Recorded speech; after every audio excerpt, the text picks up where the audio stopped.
Hello, everybody. If it's Wednesday, it's Warhammer, and that must mean it's time for another episode of Warhammer Weekly. Joining me, as always, it's my own little second brush in two brush blending. It's Tom. How you doing, Tom? Hello, friends. Also joining us this week, very, very excited to have him on the show. It's Aaron Lovejoy, Miniature Monthly. Aaron, how you doing? Pretty good, pretty good. Thanks for having me on. Hey, it is an absolute pleasure, sir. I'm sure many people who are watching this will know Aaron either by name or reputation or by miniatures you've painted. As all the you are true. Aaron is, I don't know, I would say easily one of the best miniature painters working in the U.S. today. Award-winning, a list of awards a mile long, and an incredibly awesome dude. So I'm just glad to have you on, brother. Thank you. It's funny because instantly in my mind I think, and here's the other 80 painters that are above me. That's always the case. Yes, it's just like it's awesome. I love. Well, you know, I'm one of those people that I love other people's work. You know, I love seeing the inspiration and stuff in other people's, and my own stuff is like.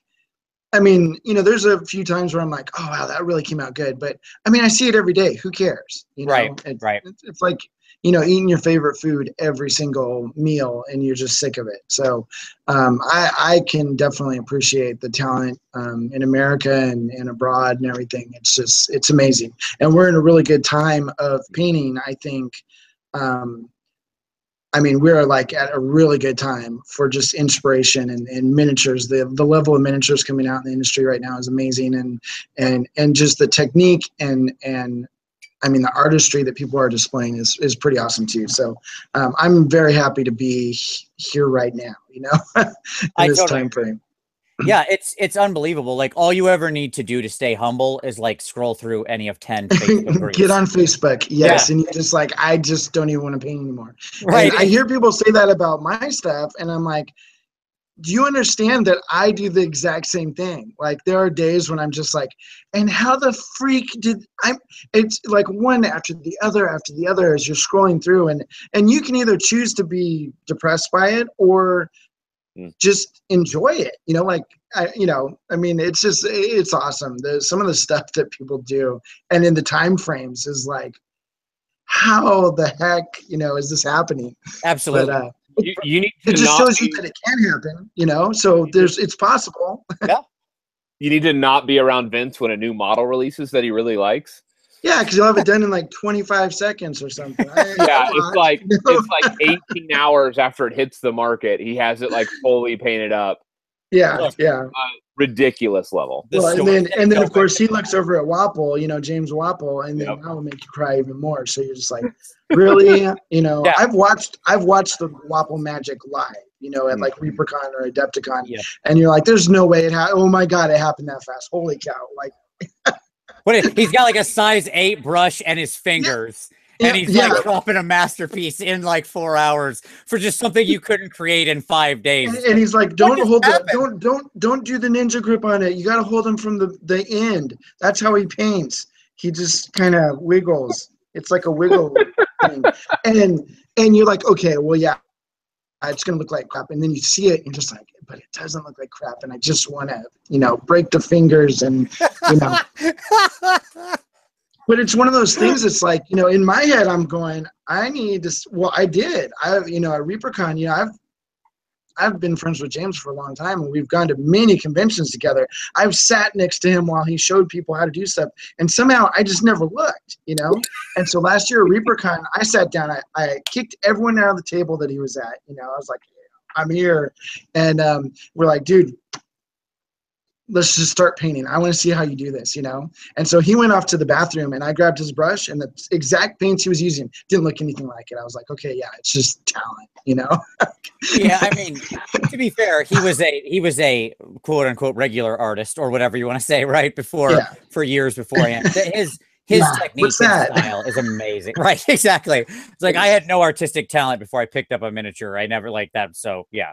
But nonetheless, that's exactly, I think you're right. It's inspiring. Like every one of those pictures that I see, my response is, well, save that picture, study it, look at it, come back to it, be inspired by it. You know, that's what it is.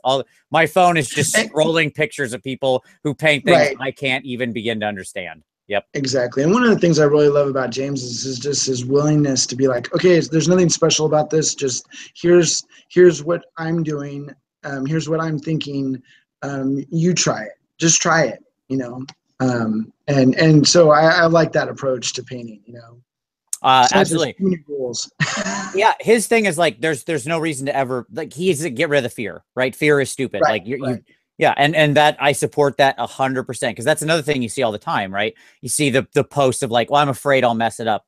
Mess what up? It's a piece of plastic. Worst case, you can just paint over it. Like it's not thousands of messed up paint jobs. Thousands.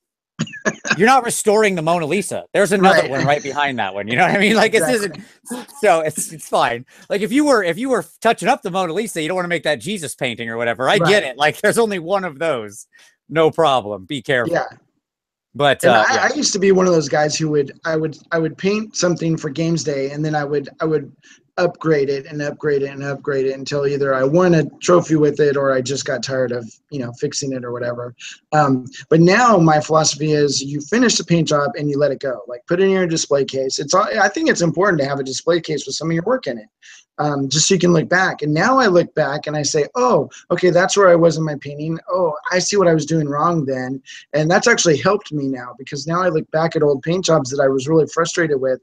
And I know I've grown because I'm like, I see the mistake now where I didn't see it before. And so it's kind of like my record of painting, you know? Absolutely. It's a photo album. Yeah. Yeah. And sometimes you regress. You're like, holy cow, I did a lot better non-metallic metal 2 years ago. You know, like what am I doing wrong now? You know? So I think it's pretty cool. I think it's cool to have other people's pieces too. Like I have a growing collection of other people's miniatures and stuff. And that's a lot of fun because again, it's not me, it's other people's styles and, you know, stuff like that. So you're not the only one, because I was over at Vince's this last summer looking at his case, and I was like, I stopped and I'm like, Vince, that's not your piece. I know that piece. I've seen that piece before. That's not yours. Stole it. When did you? Yeah, go ahead. I have Jessica Rich's piece from ReaperCon last year, the one that she took. Yeah. So, and I was like, that's Jessica's piece, Vince. How did you get this? And it led to a long conversation about inspiration. Yeah. She set it down on a table. She would looked away. I mean, it was that easy. Just grab and run. No, obviously not. I'm pretty sure she would chase me down, and I'm quite positive she would win that fight. So she would kill you. She would peel your skin off of your body, so it would be okay. I mean, I would film it. It would be very entertaining for everybody else at that convention. You got it. Absolutely. You can put it on your channel and mine. There you go. So let's we're going to talk obviously a lot about hobby tonight, in case that's not obvious. Yeah. And so we're going to jump into all that later on. And we're going to, but first we're going to hit some news. So Tommy, what do we got as for some news? Yeah. Not much this week. Short, quiet week. No, we had a weird rumor engine this week. Yeah, you want me to bring it up? Sure. Yeah, pull up the photo for that. It's a feather ear flower. Maybe it's like a tulip, like the flower in it. That's what it is. It's a feather. It's a feather with a little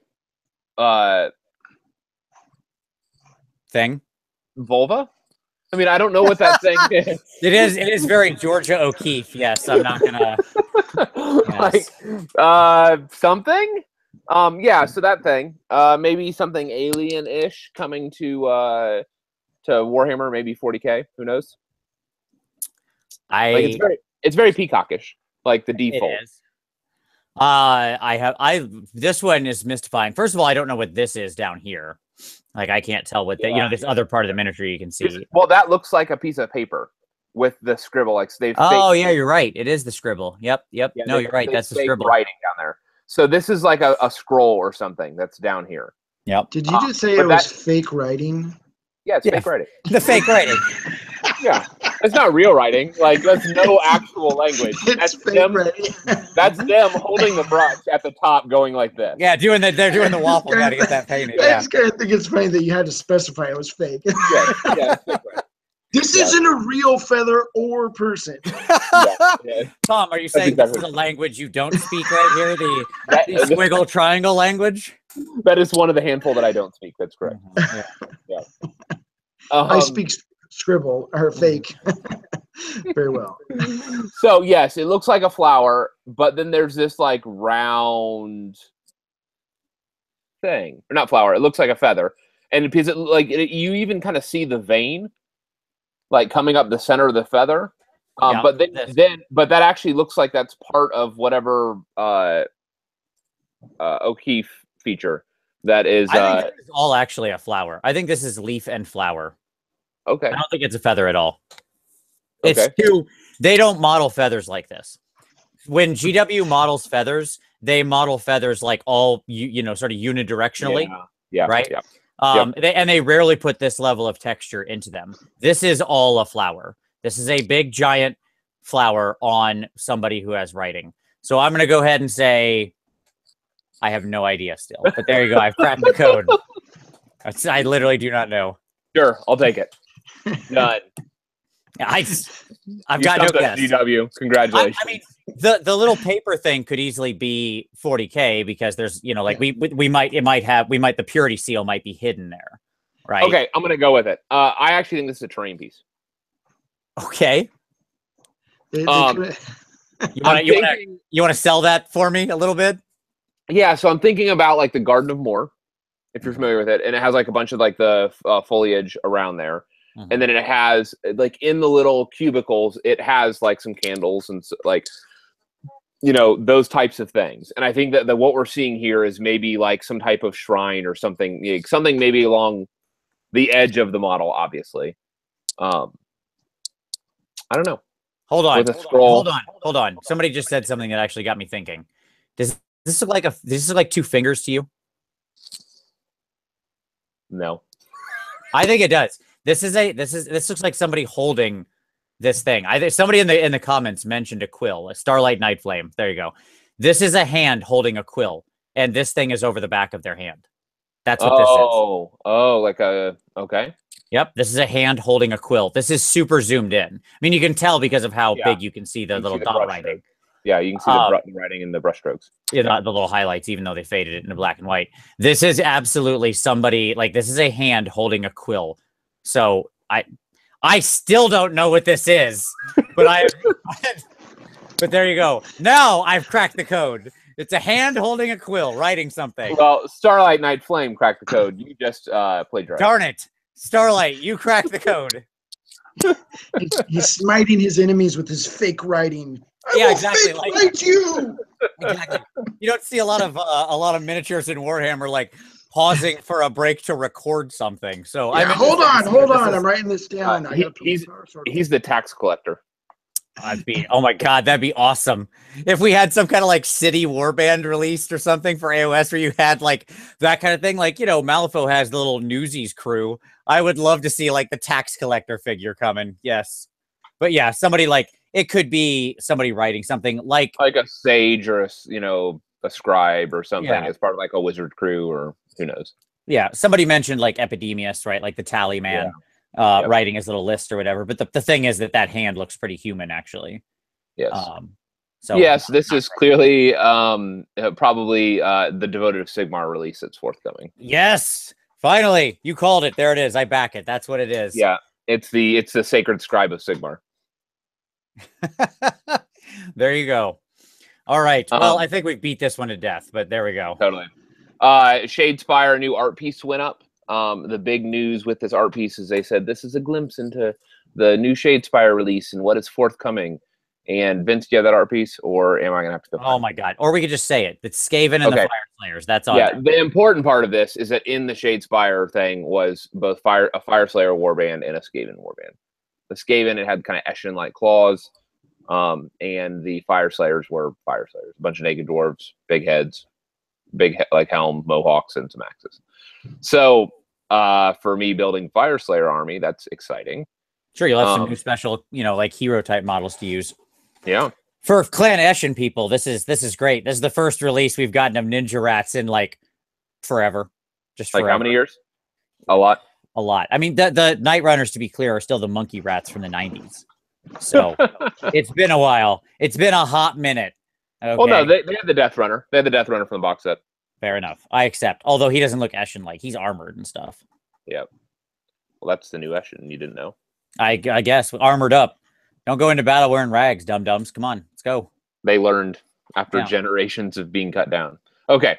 So yeah, Skaven, Fire Slayers, Skaven and Fire Slayers, Shadespire, Warband's coming. Maybe that indeed was that little blade from the prior rumor engine was indeed Skaven, Shadespire, Skaven. So I forced your hand, GW. Gotcha. That's right. Yeah, that's right. You called it out last week, and they were like, well, now we got to release this art piece that's not part of a marketing program. Sure. I have no doubt, Tom. They watched the show.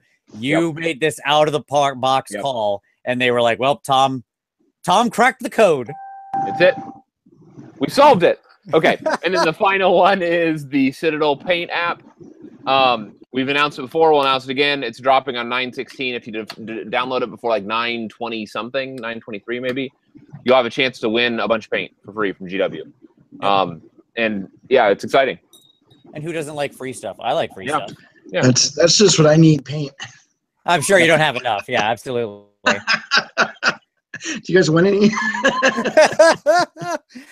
don't say that live on the air. You're gonna get like 10 requests after the show. 10,000 people here. Exactly. On Facebook, it's just like, I'll take some of your paint. What's going on, huh? You're giving paint away? Like that's happening. Do not barrage Aaron with requests for his paint. Please. He will never come back on the show again. There you go. Exactly. All right. So short news. That's the news. There you go. Yeah, short one. But I suspect that we're going to see a lot more news in the coming weeks once we get through. Obviously, we're coming up on the Death Guard stuff, so I suspect when we'll start seeing the probably Nurgle for AOS stuff soon. So I'm sure we'll get to all that. You're so negative. Such a negative, Nancy. No, it has nothing to do with being negative. Last year, Tzeentch, the release for AOS came 2 months after the. I said soon. The universe is billions of years old. My God, get some patience, man. Jeez. So 2 months after, okay, next year. That's like literally nothing in this cosmic time. All right, so let's turn to some pick of the week. So Aaron, since you're the guest, buddy, you get to go first. So what would you like to share with the audience? Direct them to anything, a blog, a video, a podcast, anything.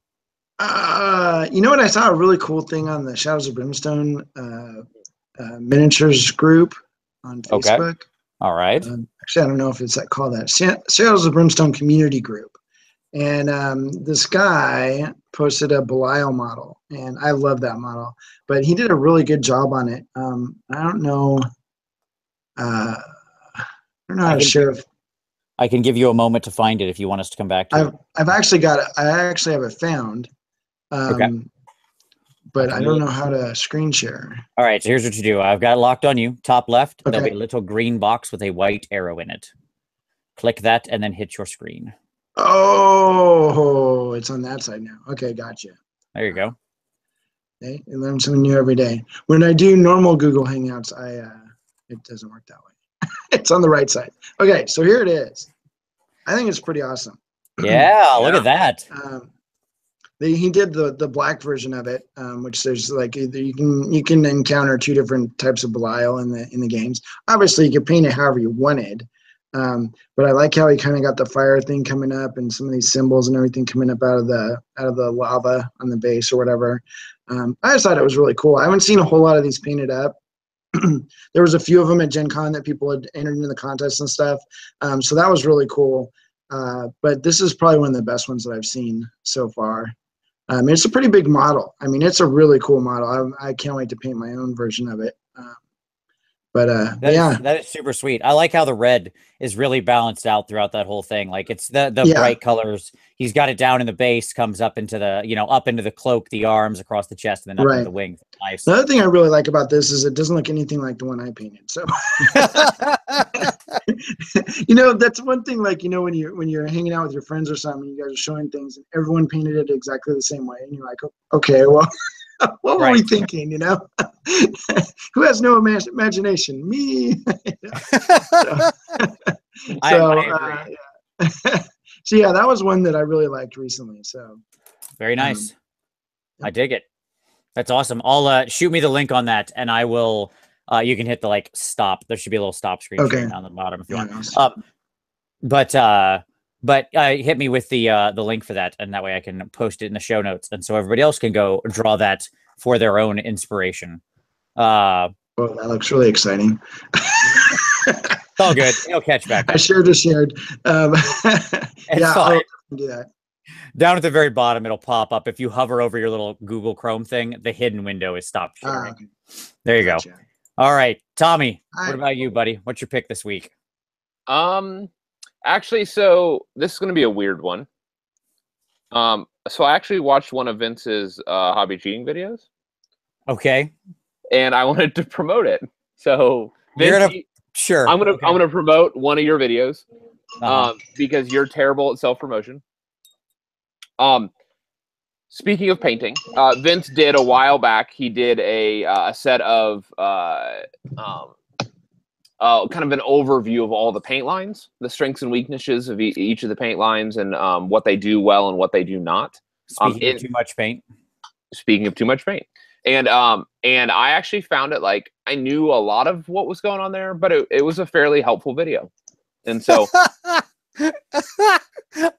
so it's worth mentioning for those that have not seen it. Thanks, Tom. I'll link it down below. That's your compliment. Thank you. I love the fact that you spruiked one of my videos and which I don't know if you've done maybe twice in all of our like I generally 150 times we've done this show, and you've said and your response is it was pretty good. I saw there was some stuff in there that was useful.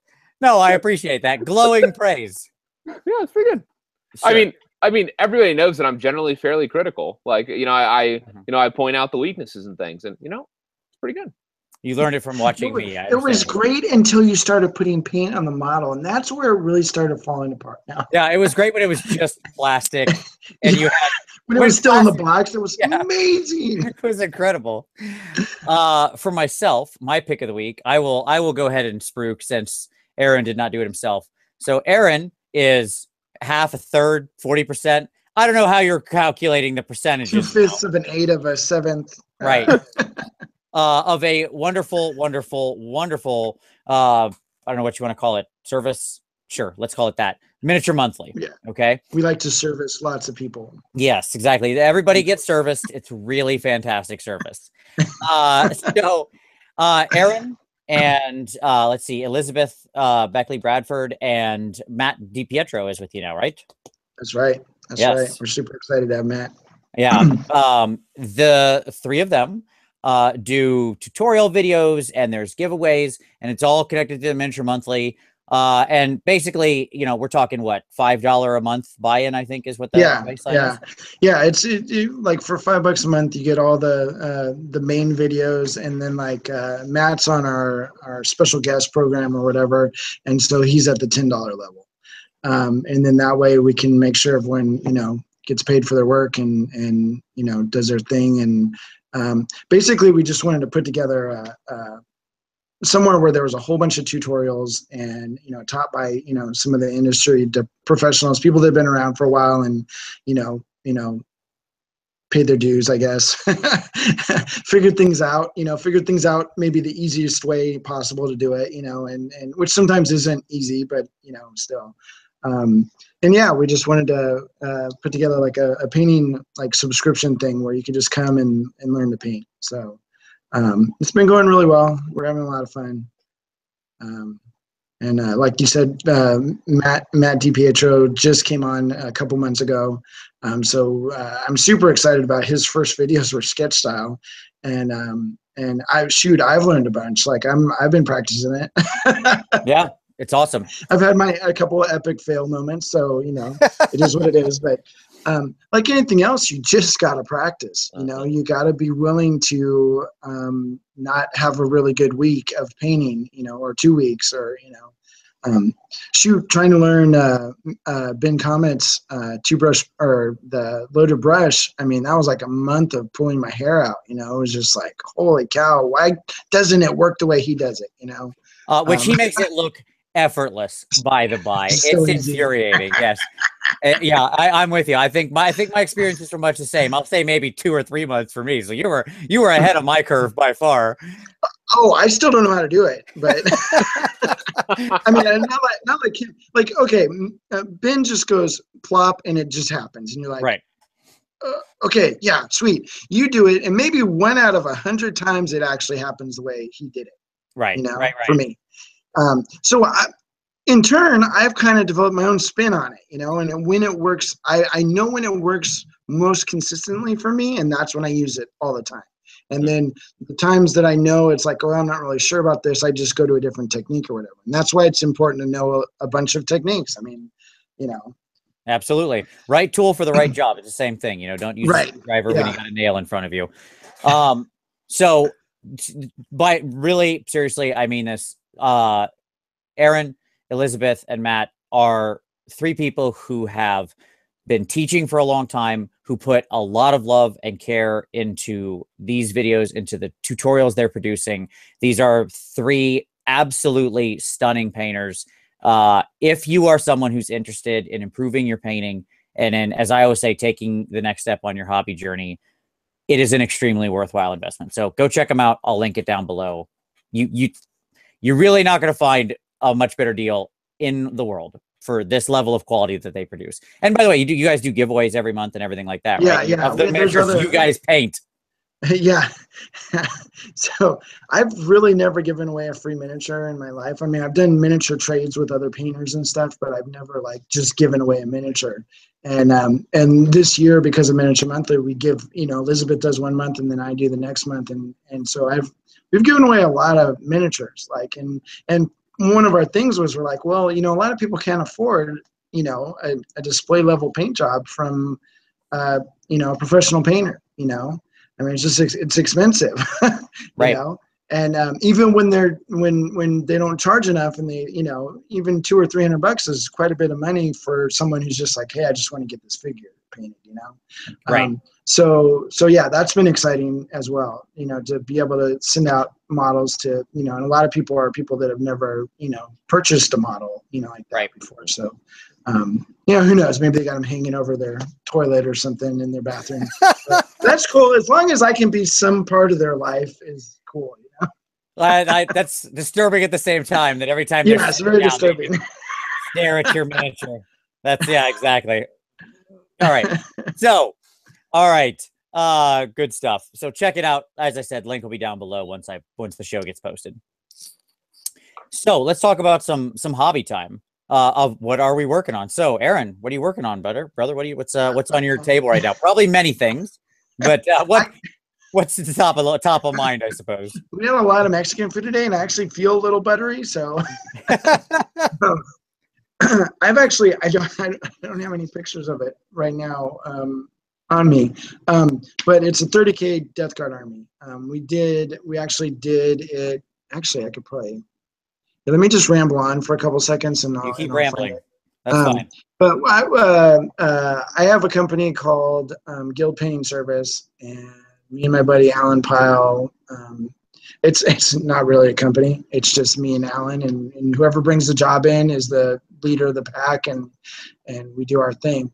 But we did a very large Death Guard army, and now we're on part 2 of that Death Guard army. And it's 30K, which is totally cool. I've always wanted to do a 30K Death Guard army, and I'm never going to be able to afford it. It's just, you know, we all play Apocalypse, so I'd have to have a ton of stuff, to do that. So one of my buddies here in San Diego wanted to do it. He just, you know, sold a couple houses in Dubai or whatever, and he had a couple bucks laying around, so he had us paint his Death Guard army, and it's like all of the Forge World stuff. And then we're doing wave 2 now. So we're doing like a Stormbird and a bunch of other big things, which is pretty cool. So yeah, see, I like, you're not kidding on cost. I hadn't really conceptualized how much some of the awesome. Oh, look at that. Hell yeah. That is some rusty goodness right there. Yep. Yeah. Let's see here. Got a bunch of. This is the part where I'm in an album right now. Please God, let there not be a dick pic in here. I'm just kidding. I'm excited. I'm excited. I mean, I'm really excited about this Death Guard. And this was, this is just our, these are gaming level figures or whatever. But yeah, we got to do all the cool Forge World stuff. And then just lots of Death Guard. This is awesome. Yeah, I love it. I have a personal hatred for all things Nurgle. Okay, like I can't do it. I can't paint I have a thing against like pustules and boils and stuff like that. Oh, look at that. That looks so good together. But so then recently they released like we did a challenge in the PMP like hobby community I'm in around stepping outside of your comfort zone, right? So I grabbed the new like Death Guard Lord, whatever, Death Lord, I don't know, whatever the new guy is that's like the Lord level character out of the 8th edition. And I painted him, and I gotta say, holy crap, it was so much fun. Like doing this kind of like Death Guard weathering, this kind of stuff, and getting this like rusty, look at that. Hell yeah. Chipped metal and everything. Yes. Doing all that was so much fun. Like I really had a great time with it.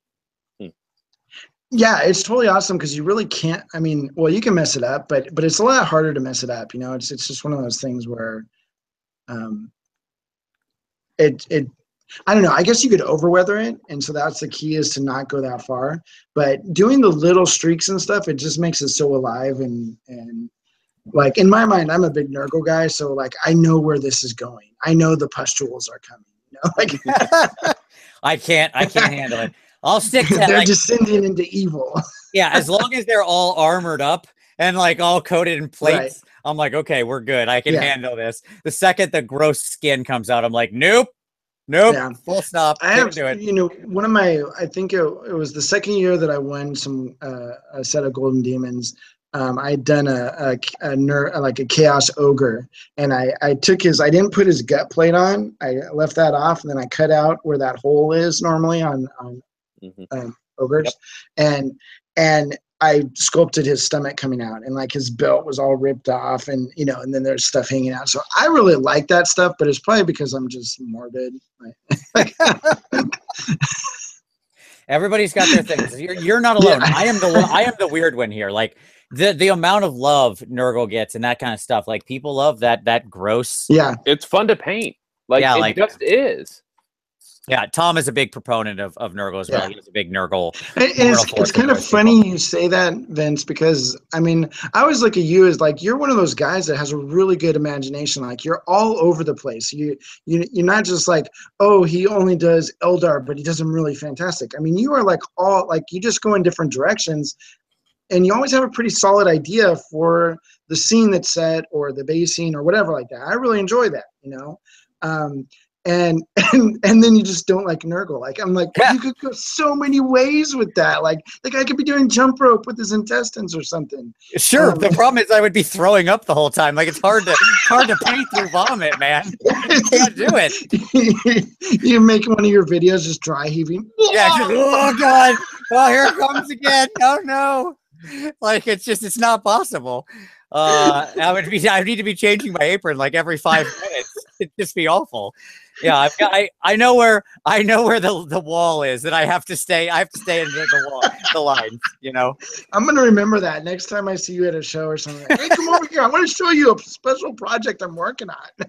Oh my God! And that's the thing. Like, it's not even a joke. Like, there have been some models that I'm like that Tom has done that I've seen people do online that I'm like, nope. Like, I physically get sick. I'm like, God, like I can feel it. You should have seen him crawl just when I put my spider fang army on the table. Yeah, and he's like, right. Spiders are another thing. Like I am serious hardcore arachnophobe. So like, yeah, I can't do spiders. We do a lot of social painting here in San Diego. Like we had an ongoing paint night on Friday nights where like, anywhere from 2 to 10 people would show up and paint every Friday night. That's kind of evolved into painting at the local game store. And that's where we do all of our guild painting stuff and everything. And well, we have a guy there that hangs out with us every day, and he will dry heave at the drop of a hat. Like So the goal is to get him to dry heave at the table, like, you know, just by talking about something. Well, he sounds like we're simpatico. Let me say that. Yeah. Spiritual brother from another mother. Absolutely. So yeah, that's why I paint alone.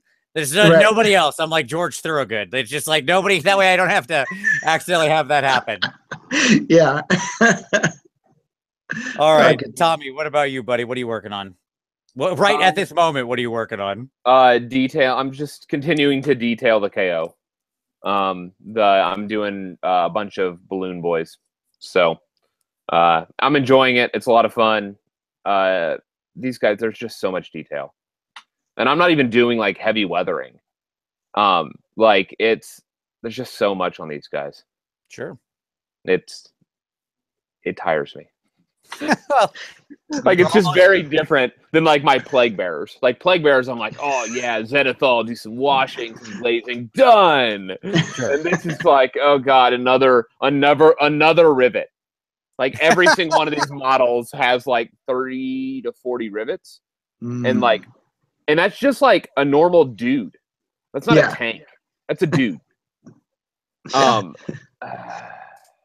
Rivets are awesome. Rivets are what make flat spaces interesting. I'm having fun. I'm just getting tired. Like I'm ready to move back to like the dudes on foot who have less rivets. You can shave those rivets off. Just cut them out. Yeah, just exactly. Little bit quick swipe with the X-Acto knife. You're done. Done.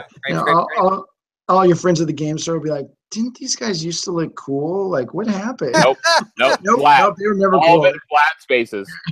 GW, terrible sculptors, flat spaces. Yep.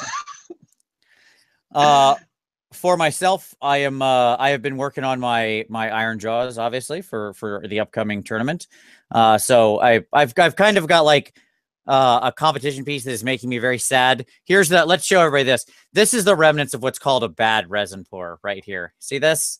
This is what happens when it doesn't exactly when it leaks. So there you go. That's what happened. So now I have to like sand this all down and repaint everything and varnish over everything. So that's just kind of over on the side. I put that to the side so I don't throw it against the wall because that made me angry. And I turned to things that are more fun. So I'm working on my Iron Jaws, my Ard boys at the moment. And I decided to go full on with very careful, detailed sort of battle damage and weathering on these guys, on their armor. So like, not that you're gonna be able to see it in this crappy camera, but every one of these guys is like little tiny placements of damage and all this stuff. And so that's taken a while. About on the sixth guy, I was like, I feel like I've made the wrong choice, but we'll get through it. It's okay. You said you're going to take the whole army up to display quality, didn't you? That is correct. I want to do the whole army at display quality. Yes, that is accurate. Not competition. This is how bad life choices are made. Absolutely. This is it, folks. We're in it. Exactly. So, because like, I had to do all the like freehand first. You can see a little fire on his shoulder. That's not coming through, but whatever. They have all their little fire emblems on them and stuff. And then I've got to weather over top of that and all that. So yeah, this is how bad life choices are made. You're exactly right, Aaron. Absolutely. Yeah. But believe me, I've been there. I was like, wait, what was I thinking? And you're so happy with the sample model. You're like, this is going to be fantastic. And then you're like, oh my God, dude, that took me the whole weekend. And wait, I got 100 more of those guys. Like, and then I got the vehicles and. Yep. Yeah, exactly. I know. What was I thinking? So fortunately, this is like a somewhat elite army. So, at least I don't have. Bad. Yeah, I'm not doing clan rats at this kind of, that level, because then I just end it all. Like that would be the appropriate answer. You just can't fail. So the only choice is to just, got to go out with dignity. You could do like that one guy. Remember when Age of Sigmar came out and the one guy had the rage quit on YouTube and he burned his elf army or whatever? Yeah. You could just burn the army. Like, I can't do it anymore. Exactly. Just light them up. This is all it takes. This is how it must smoke's end. Like coming in your face and you're just choking because it's like toxic. I mean, I would just probably just bring the lighter fluid right up onto myself. Just like I have to go with it. This is the only honorable way. My shorts, my pockets with miniatures. Now I'm going to burn myself. Exactly. You go the samurai way. That's what I say. Yeah, that's what it is. exactly. Seppuku out if you can't finish the project.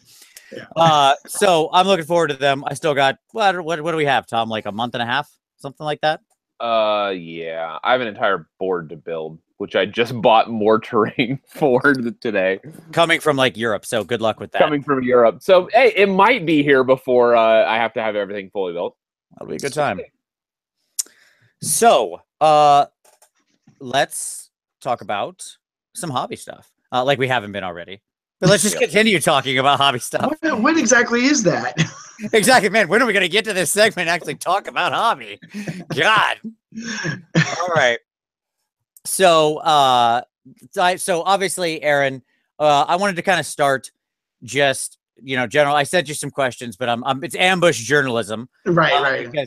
Because I wanted to start with a different question, which is just, an overview, 40,000-foot view, whatever you want to say, of kind of your trajectory, how you got into miniature painting, how you came to love it, how you came to do it and compete and things like that. Like, where did you follow? Where did you fall in love with it, etc.? How'd you get in the game, in the wargaming?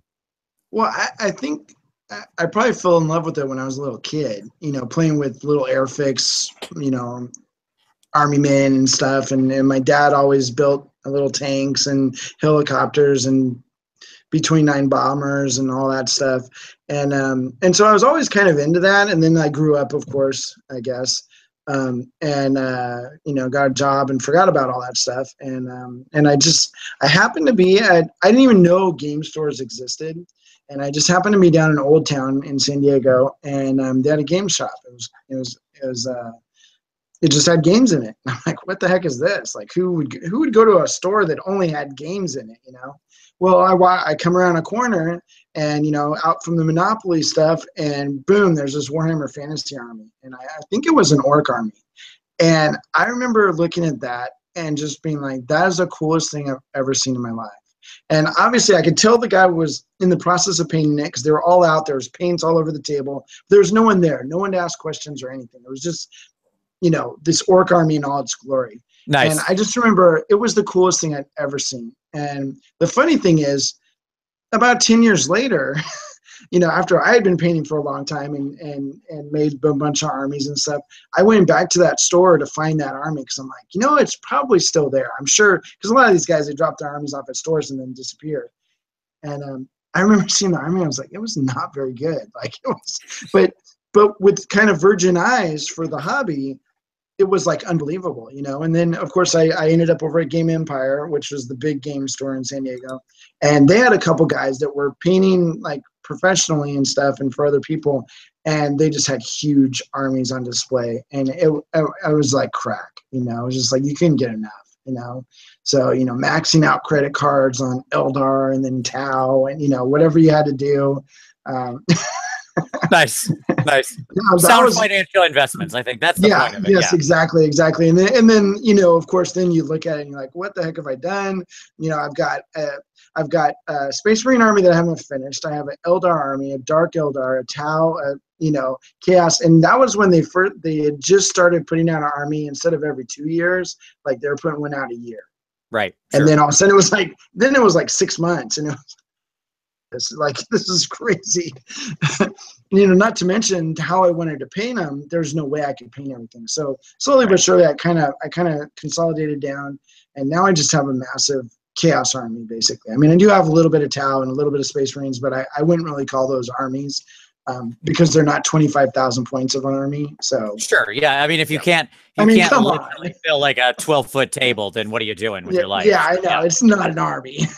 It's like a little side thought, It's a skirmish force. Skirmish force. Yeah. Exactly. But I'm really thankful that when I started here in San Diego, there was, everyone just did gaming, and I wouldn't really say there was display painters. There wasn't anybody who really aspired to do something insane with a paint job.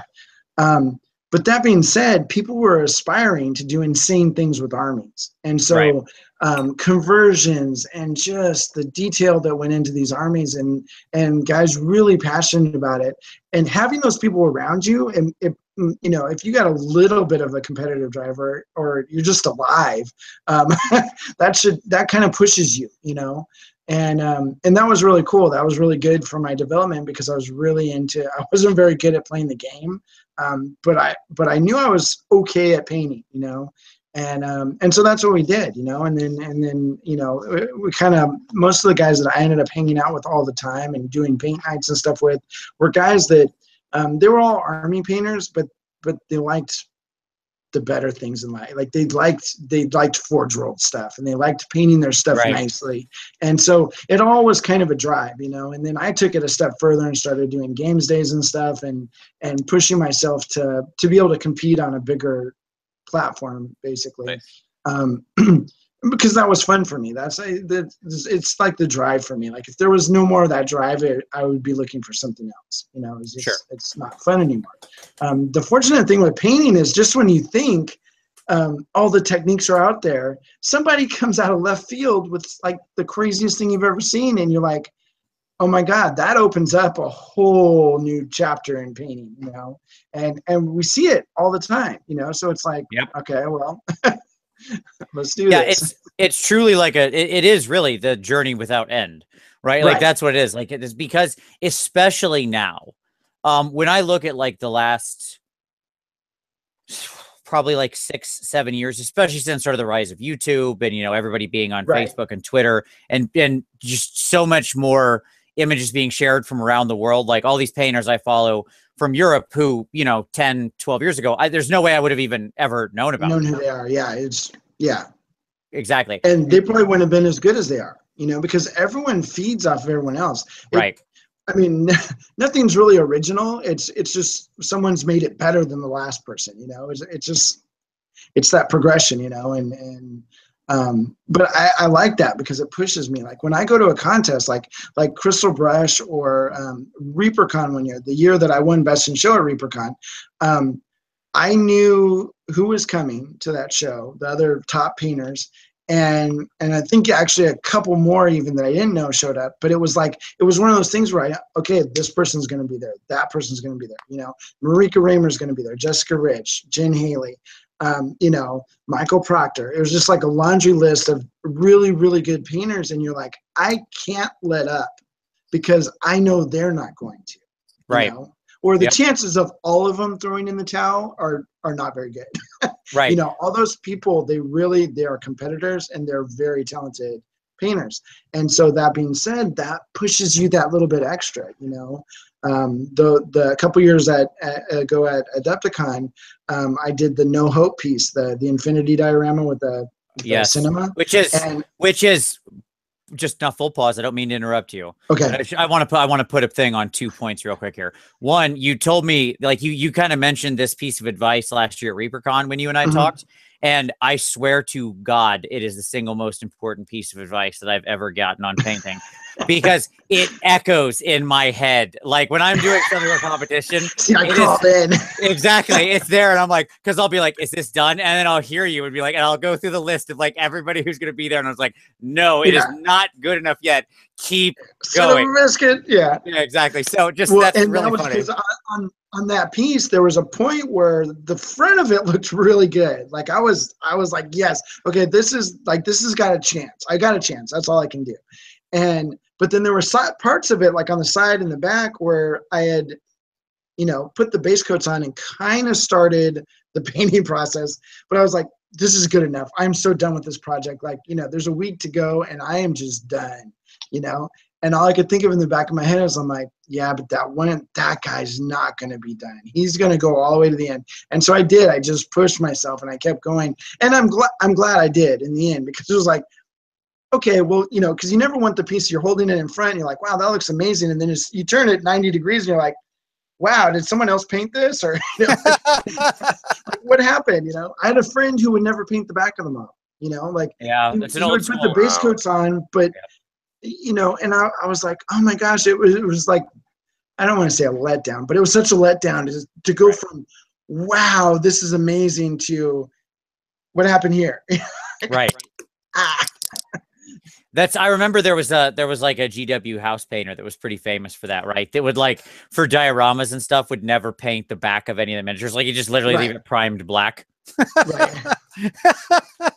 So yeah. Well, it saves a lot of time. Sure, absolutely. It's probably a brilliant idea. We need to have a contest where all you have to do is paint the front. Just the front half. Yeah, so exactly. much cool stuff. Yeah, people would have way more entries, and the half-seas. Exactly, the half-seas competition. So, and secondly, what I was going to say is that No Hope piece is beyond amazing. So for people who haven't seen it, like, it is incredible. And I saw the, like, you shared the thing up on Facebook that had like the 450 images or whatever. Oh, insanity. Yeah, the one folder you don't want to look at because you're like, oh, if I start looking at it, I gotta finish because you're like, I want to see where this goes, but it's a lot of pictures. Yes, every step along the way of like you doing detailed building inside the collapsed box office of the movie theater that you knew was like never going to be seen. Or like it'd be nearly impossible to see. You know what was funny is I knew it wouldn't be seen, but it was still depressing once I finished, and I was like, you really can't see anything in there. Like, holy cow, that was a week of my life. It's like in a part that you can't see. Like, that's good stuff. But it's there. That's what's important. So there you go. Like, I don't care. What's funny is like and I can appreciate it. If you're OCD enough to, if you know that something's not done to your standards or whatever, it could bug the crap out of you. And I get that. And so if that's you, finish it. I've learned in doing commission painting, that doesn't make me any money. So, sure. Making sure the blends are perfect on the inside of Land Raider is not going to make me extra money. And the customer might appreciate the story, but, so it's like, okay, minimal detail because all you're going to see is this, and I might go over contrast on certain things, but that's it, And so I'm very good at not painting certain parts of the model because I'm like, well, at the end of the day, the customer wants it to look cool, the parts they can see. Right. They don't want it to look average because I made the parts they couldn't see really good too. So I'm like, I'll spend my time where it's important, and so I kind of treat everything like that. But on a competition piece, it's hard to do that because the judges start, they take the fine-tooth comb and they start looking at everything, and especially if you're in a very strong division or category. They're going to look at it even closer and closer and closer. They got to find any little. They got to find a winner. Yeah, like it's. So and I don't know, but. Yes, the other one that the other thing that I always took that you had that echoes was the thing about was being very careful about floating feet. That's the other one that that I always watch very carefully for. I met that guy at TinCon again this year. I couldn't remember who it was. I mean, I talked to him for like half an hour at ReaperCon, and I just want to slap him, But it was funny because he's like, yeah, I know. And I knew, I kind of in my mind, I kind of figured what happened. He's putting the model down with the pin and it stuck, and then the super glue stuck, and that was it. And he was too scared to change it because that was a really beautiful piece. But yeah, so I was, he had like a hanger or something in the privateer press competition that looked really nice this year. But yeah, that was one of those things where it was just like, oh my gosh, this looks beautiful. And I like in my mind, I was like, this might be best to show. It's between this and Michael Proctor's piece was really cool. And I'm like, but this one, it was just so over the top how he had all the buildings cut off perfect. I mean, just the amount of skill that it took to get everything just right in that piece. Oh, it was like laser cut. It was crazy. Yeah, and the road was like like bumping, and the houses fit perfectly on that road too. Like it must have taken so much thought to either that or he was the luckiest person on earth. But yeah, and I'm looking at it, and it was literally the last time I looked at it, and I was just kind of glancing down, and I'm like, wait, why is she like hovering in the air? Right. I was like, oh my gosh, Floating feet. There you go. All right. So we kind of touched on this a little bit, but so if you sort of had to sum up your general philosophy on hobby, what you like to paint, why, etc. You do commission work as well, so you don't always get to choose what you like to paint, of course. Never. But but what's you have your own druthers completely. What's your favorite thing to do to paint, and what's your philosophy when it comes to hobby in general? as far as being a professional painter, here's my view on being a professional painter.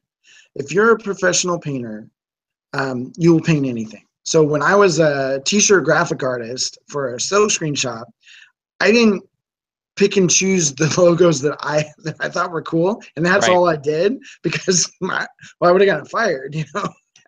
I would have, you know, it would have been out of business really quick. So as a professional painter, I look at it like, I don't care what you send me. If you send me a flower vase, you know, and you want it painted like Nurgle, then that's what I'm going to do. You know, you're paying me to do this. So that's my job. Okay. That's the professional painting side. For doing stuff for fun, I don't want to say I do stuff that inspires me, because like everybody says that. Sure. Whatever inspires me, I do. You know, okay, well, what's that? But doing something new, maybe like that No Hope piece. Granted, it was a customer whose idea, but I got to employ a lot of ideas that I had, like inspiration that I had over that year, that I couldn't have done anywhere else. Like that commission was perfect for those ideas. And it was one of those things where I've done a lot of scenes, and you've probably seen this, you know, making your own little dioramas and scenes. It's very easy to do fantasy stuff. Even a fantasy building, because they're not perfectly straight. A wall doesn't have to be. That theater had to look like you know, they do now. You don't go to the theaters and the walls are all bowing out, and you know, it's like crooked and stuff. That was really hard to do. You know, it wasn't like you know, and it doesn't matter if you measure twice, and you know, you still cut it wrong. So you're like constantly cutting out new pieces for things, and so that was a real challenge. Like putting together that whole front box office with plastic art and stuff was a lot of fun, but it was definitely not in my wheelhouse of being comfortable, you know. And I like that. So that was a project where I knew how to do a lot of the other things, the sculpting elements and all that stuff. The painting, I pretty much I knew what I was going to do, except for the neon letters. That was really hard. But yeah, remind me, no more neon letters ever. You know, like, they are a pain to paint because they have to look neon. But as far as the building was concerned, I was like, how am I going to do this? You know, like you know, and I knew it was going into Adepticon. Like I talked with the customer about it, and I'm like, okay, this will be my Adepticon entry. And so it was like, you know, if the building's wonky, the job's over. You know, the customer may still like it, but so I really like that. But as far as like fantasy or 40K, I am a little bit more on the sci-fi side of things. I love Infinity. I love 40K. I'm not, even though I grew up playing with, you know, castles and knights of armor and everything. It's funny that when I got older, I flipped and it was all fantasy or sci-fi. But that doesn't mean I don't enjoy painting fantasy. Like it really doesn't matter. But if I had a preference, it'd be sci-fi, just because that does it for me. You know, it gets the most juices flowing, and you know, I don't know.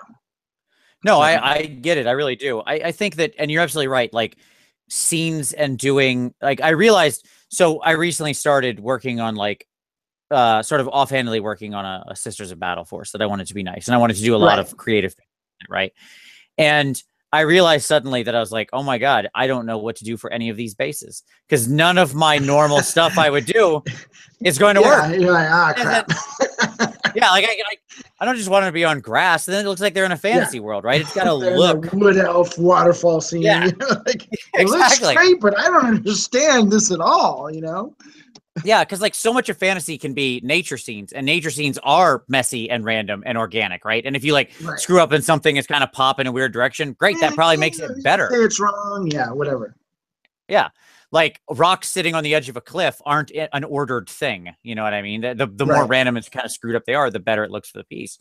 But when you're exactly like you said, if you're doing some building and it's supposed to be a science fiction building, even unless it's in like total ruins, it's got to look pretty clean. Even then, there's some very straight sections, and you know, it's yeah, exactly. So, and the thing is, you know, a lot of what we do, I've been really focusing over the last few years on like visual cues and stuff. And like you said, if you put Sisters of Battle in some wilderness scene, that doesn't make any sense. Could they be there? Of course they could. You know, 40K is on a million planets spread across, you know, everywhere. The problem is, you know, it's like having a pink apple. Yep. Exactly. It's just not right. Your brain tells you it's not right. Even no matter how imaginative you might be, you're like, hey, my world has pink apples. It's like it is what it is. It just your brain tells you no, that's wrong, and that's one of those things. Like in contests, I pay attention to that. I'm not always perfect at it, but there's lots of visual cues in that no hope scene, just stuff that you would see and maybe you wouldn't even recognize right off the bat, but it's like that should be there. Your brain tells you that should be there. That's how that should look, all these different things. I think of the crushed Coke can. Yeah. That's like one of those little things that you added that you're like, yeah, that would be there. That like, because you had the busted open Coke machine, like something would have hit and exploded and leaked everywhere. Right. And the funny thing with the crushed Coke can is it was always planned to be crushed. And it was one of my epic fails in that piece because it was my favorite freehand paint job that I think I did a Sprite can or something. And I thought, oh, Sprite, that's going to be an easy soda can. But then when you really look at the Sprite logo, it's the goofiest logo ever, and it just is not a fun logo to replicate. So I get it all done. I was really proud of myself. I set it on. I put it on the base where I thought it would be appropriate for falling out of the thing, and maybe it got crushed or someone stepped on it. And then the guy's arm is laying right on top of it. When I set him down, I was like, so it made sense as part of the piece, visual cues. That arm hit it when it was coming down, and even though the arm was back up in the air a little bit, it makes sense that it would have crushed that Coke can. And there was splatter coming out and everything. But I was so bummed because you couldn't see the freehand at all. Right. I was like, all that time, and I was like, it's like the painting gods are like, wow, you did good on that one. Just Yeah. All right. So the one thing I wanted to ask you about, something that I like to ask sort of everybody who we have on talking about the hobby, because I see resistance to this out there, to this tool, and it always is something I never understand, but I want to know your philosophy on it. I use vibrators sorry. Yeah, exactly. Yes, that was where we're going. I'm glad you did read my notes I gave, that you're good. Absolutely. I mean, it's an essential tool. No, talk about airbrush, right? So right. I'm guessing, that it's probably a tool in your arsenal, especially being a commission painter, especially doing a lot of big vehicles and armor. I don't think that was all brush painted. That would be a deal killer. The airbrush goes away and the Aaron Lovejoy goes away. No more painting. I'm done. Because yeah. So I thought maybe talk about how do you see the airbrush as a tool in there? And the reason I ask is because I think people who don't airbrush have a misconception about it. And I like people to talk about how it gets used in their process, right? I think so too. And I mean, everyone has a thing. If you want to use your fingers to paint, and that's the way you're most comfortable, and you're like, I'm a purist, I use my fingers. I mean, there was a time when people didn't use silverware, right?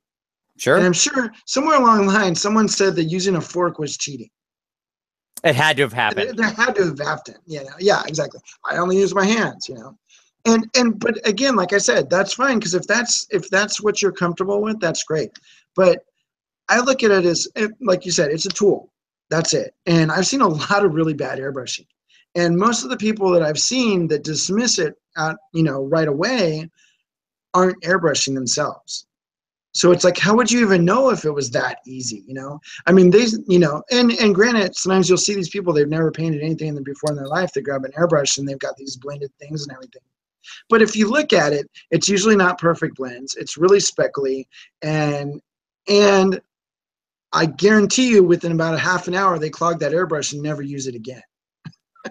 Right. No, it was really frustrating. They just call their friend and make their friend come down and clean the airbrush. Yes, exactly. Sounds like you guys have had this problem. This may have happened. Yes. This is some hard truths being dealt here. Yes, absolutely. Once I convinced Tom and got him on the train, it took him not too long to leave paint in there and then walk away for the night. So yeah. Always. So, but it's one of those things. I think that if airbrushes would have been back in some of these great painters in history's times, they would have used them, because it's something that if airbrushing was that easy, I would have quit painting. Right. Because it wouldn't be a challenge anymore. I was talking to I forget who it was. I was on an interview or something, and the guy was talking about things, and I was like, but wait a second. for someone to airbrush something and then paint on top of it and match the blend perfectly, that takes a ton of skill. In fact, it takes more skill than just learning how to blend on its own, you know, because you've got total control over that and you know which colors. But if you airbrush, even if it's the same color that, you know, if I airbrush Morphine Brown, it looks different than when I paintbrush it. Yep. It just does. And so to be able to paint Morphine Brown on top of an airbrushed Morphine Brown and manipulate it to do things that I want it to do takes a lot of skill, you know. And so it's just one of those things that's like, I look at it, I'm going to spend just as much time on the piece. You know, it's not like I got the airbrush and I'm only going to spend a minute on each model now. I'll still spend, like on gaming figures, I try to average an hour on each model. So, but the airbrush allows me to get my main color or at least set up my lighting on that model in the first 2 minutes. Now I've got 58 minutes to complete the model. Whereas before, like I timed it because I do professional painting. It took me half an hour to base coat a Space Marine, like just with one color. And probably not that well. You know, it's just a pain in the butt to get it all even. But I was able to put a base coat, a shadow, and a highlight in 2 minutes with my airbrush. Right. So And this is different. exactly my point with that I make. So I'm really glad that, you know, like I agree with everything you're saying. Like it's letting you do more and get better and be faster, but there's still more work you're gonna have to do. What that does is free up your time. You don't stop. Yes. It frees up your time. You still have to have inspiration. You still have to choose colors. You have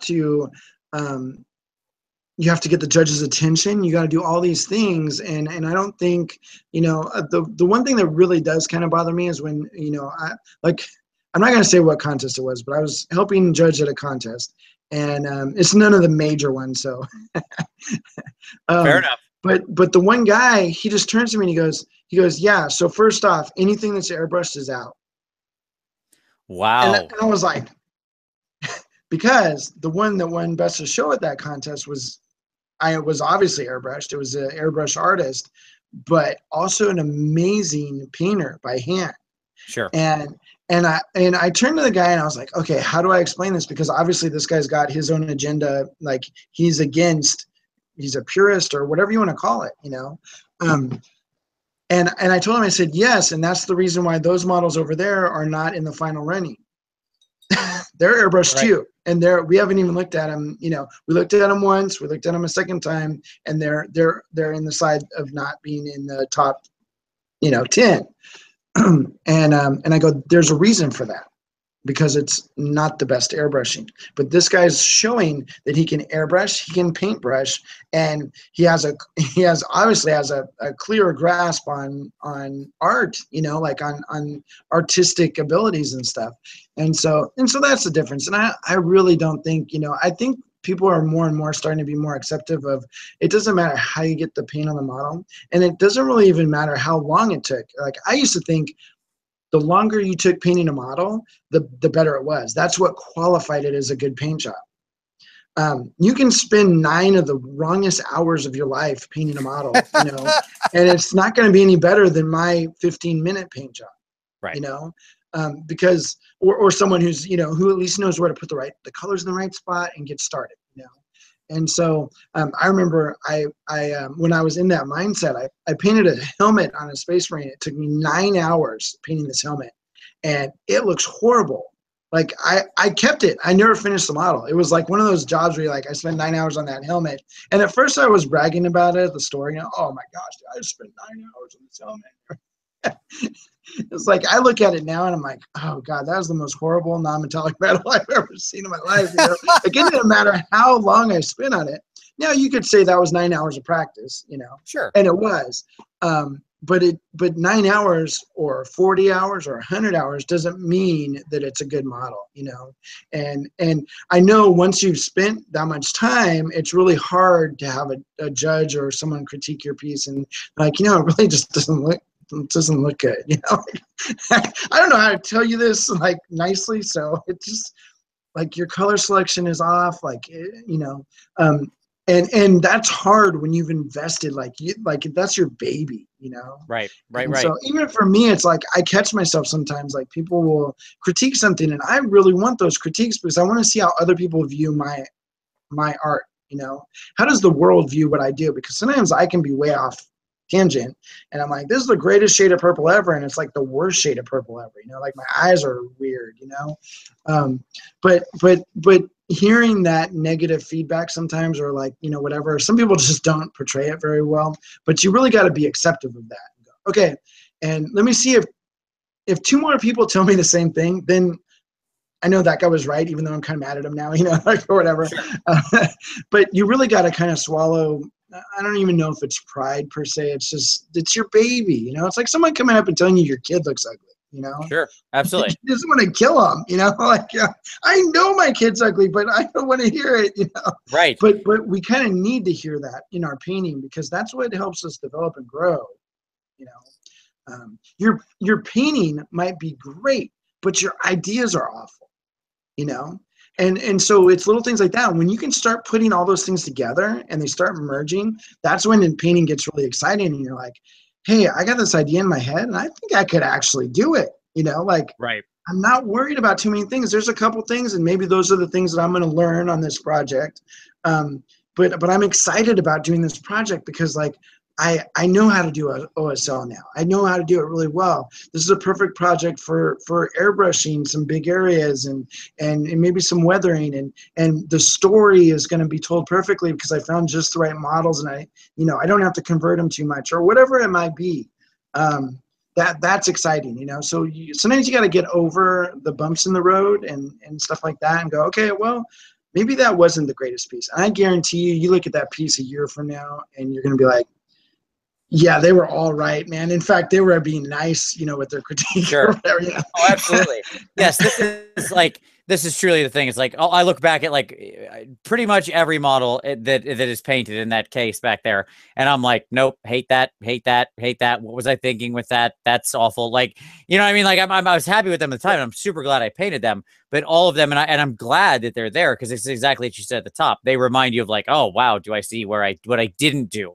That's all I can see, right? Is what I didn't do, or what did right. do the wrong. But knowing what part of it is knowing what you didn't do, because how many times have you looked at a piece and so when you're getting to a point where your painting is getting really good, the most frustrating thing is all your friends go, I like it, I just don't, there's something wrong with it, I don't know what it is. And it seems like such a cop-out, you know. You're like, just tell me, you can tell me.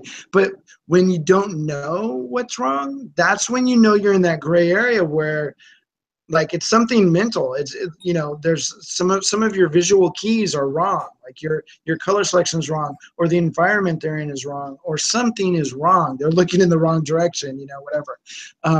But those are little things. When you start getting to that point in your painting, that's when you should be excited, because you're like, okay, nobody can tell me what's wrong. This is cool, because you know, you got to figure it out, or someone will finally tell you, or whatever. But it's telling you that you're close enough to where people can't tell. Like, it's just a gray area. Like, you're almost there. You are like right there, you know. And so that's kind of a cool and starting to learn and solve those problems. Then you start solving those problems quicker, because you get to a situation, you're like, I don't know what's wrong. No one else knows. Oh, wait. I remember I did this other job and it was similar. And, you know, so you're starting to pull from your history, you know, from those wasted hours. Right. Absolutely. Okay. So, by the way, just to quickly answer a question. Yes, exactly. I think Crazy Horse answered already. What airbrush, blah, blah, blah. What else do you need when you're starting airbrushing? I have a video on it. It's like hobby cheating number 6, I think. If you was like, whoa, Jesus, that's forever ago. But go look at that. All the links are in the description. So there you go. Just wanted to answer that question. Okay, cool. You don't have to buy the most expensive airbrush. In fact, get a cheaper one to start with, because you might think that you're not airbrushing good, or your airbrush is clogging a lot because you don't have an expensive one. That's not the case. Usually the expensive ones clog even more. So you want to learn how to airbrush. The reason why you can't airbrush is because you're not good at airbrushing. Yeah, it's like when you were 16, your parents probably didn't get you, or maybe you didn't buy. Certainly, if it was your own money, you didn't. But you didn't start with like a really nice car, a new car, right? Right. No, you got something old and junky because you're going to beat it up. Yeah, exactly. Yeah, exactly. And it's just like painting. See, I think that's where people get the misnomer that with the airbrushing, everyone says, "Oh, it's so easy and it's cheating and all this stuff." And so are you the idiot who can't get it to work? No, I'm the idiot who couldn't get it to work. You know, like I quit airbrushing because I could paint faster than I could airbrush. Right. Yeah. There's, what's really funny to me is like, so also the funny part is about it, this sort of idea with it that it's almost a universal thing, that there's like some sort of hegemonic thing that you buy an airbrush. People almost have this image in their mind that you buy an airbrush and you just paint the miniature, and it's like you just pointed at it and all of a sudden there's a painted, fully detailed miniature, right? If you can cram enough colors in that cup, it will paint the whole thing. It's just, bloop, done. Yes. All right. So, you mentioned the for gaming miniature, the hour standard, something like that. That's a really that's a fast and efficient job, especially for the quality you put out. So I thought it'd be interesting, some of the tools, tips, tricks, etc., sorry, that you have in your personal toolbox that you go to. So a couple of them is keep it simple color wise. So perfect example, my buddy, I won't say his name, but Kurt had a Tau army, and he used every color but yellow. So that's a lot of colors. And at the end, I was like, dude, why didn't you just put a splotch of yellow somewhere? Because we were at that point. But it made it so difficult. The more you change your colors on the palette and stuff, the more it slows you down. So there's something about keeping things streamlined. And I have these 3 or 4 or 5 colors, and those are the ones I'm using. And doesn't mean that you can't throw in another color here and there for little things if you need to, but try to keep it simple. So for instance, if there's a lot of leather on a model, I like not having all the leather be the same, but I'll base coat it all the same. So that helps me get it, put together very quickly, and then I will wash or highlight it differently, and that will give me my different leather colors for a gaming piece. Sure.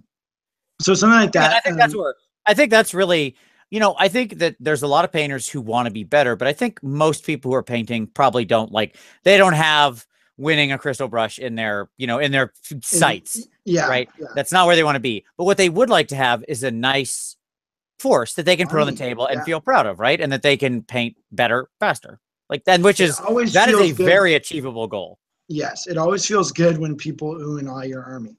And I'll tell you, they're looking at it from 3 to 5 feet away.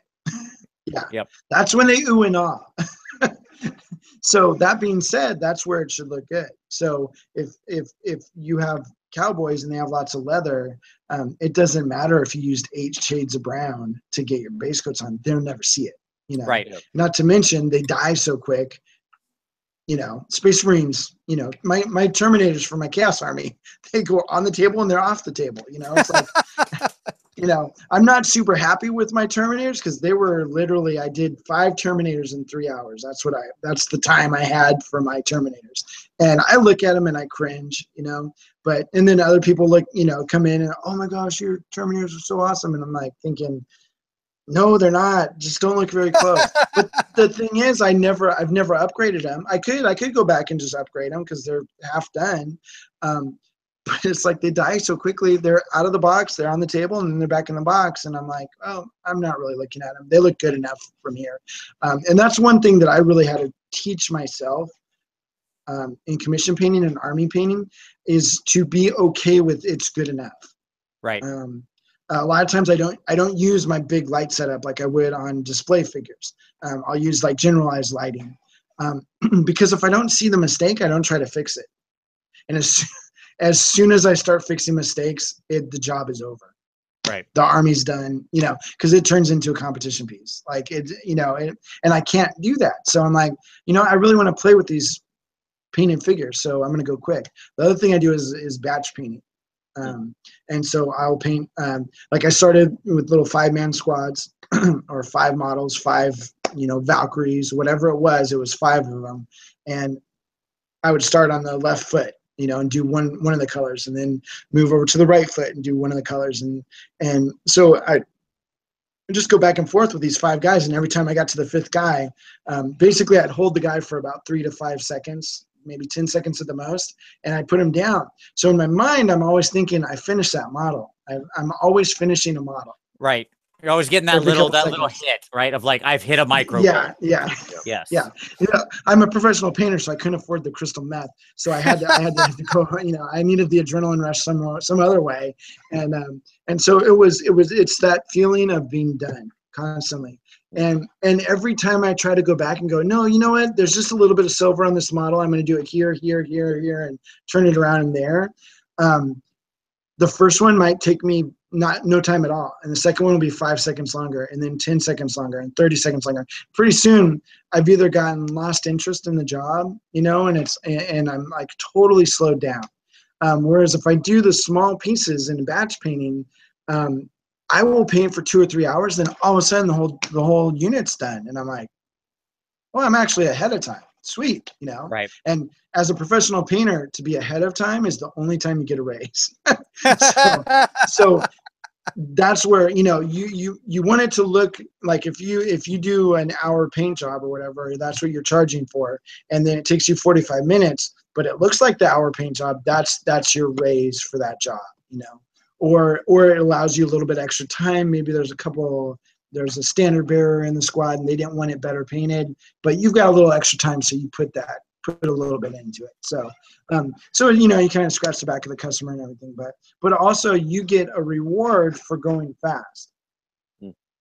You're just like always, if you try to do that sample figure and it takes you half an hour because you were going as fast as you possibly could, there's no way you can paint that fast all day long. Right. So you're going to lose money. If you quoted it as half an hour, either A, you're not going to give them the quality you showed them because there's no way you can do it in that time frame, or B, you're just going to lose a bunch of money, you know. And you know, I mean, your car payment comes every month. Your kids got to eat, you know, that stuff. You know, you need a place to live. You need an internet so you can talk to these people. You know, there's lots of bills and stuff in life that you got to do, and health insurance and all these things that people don't think about when they start painting professionally. You know, they're just like, oh, I like it. It's my hobby, and you know, and I'll do it for nothing because I love it. You know, and it's like, the problem is I see the other end of that where these customers are coming to me going, hey, 2 guys now have run off of my models, you know, or just disappeared. And I don't think those guys are stealing the models. They're literally just going broke and disappearing. And they're too embarrassed to say, hey, you know, I'm sending this stuff back, because there's pride and stuff. People like, you know, I don't think anyone goes into it going, hey, I want to rip this customer off. The problem is then now that customer has it in their head, hey, this is what it should cost. I just got ripped off by this person. You're like, no, that's not what it should cost. It should be 3 times that much, you know, like, you know, do you want your models? Do you want them in a certain amount of time? Then it kind of is what it is. Now on higher end display stuff, sometimes those jobs can take longer because there's just a lot involved. And sometimes even for me, I'm like, I'm just not feeling it right now. Well, do I do this high-end display job not having any inspiration? That's going to kind of show, you know. I mean, it shows when you're really, like, it's like when you have a good idea, Vince.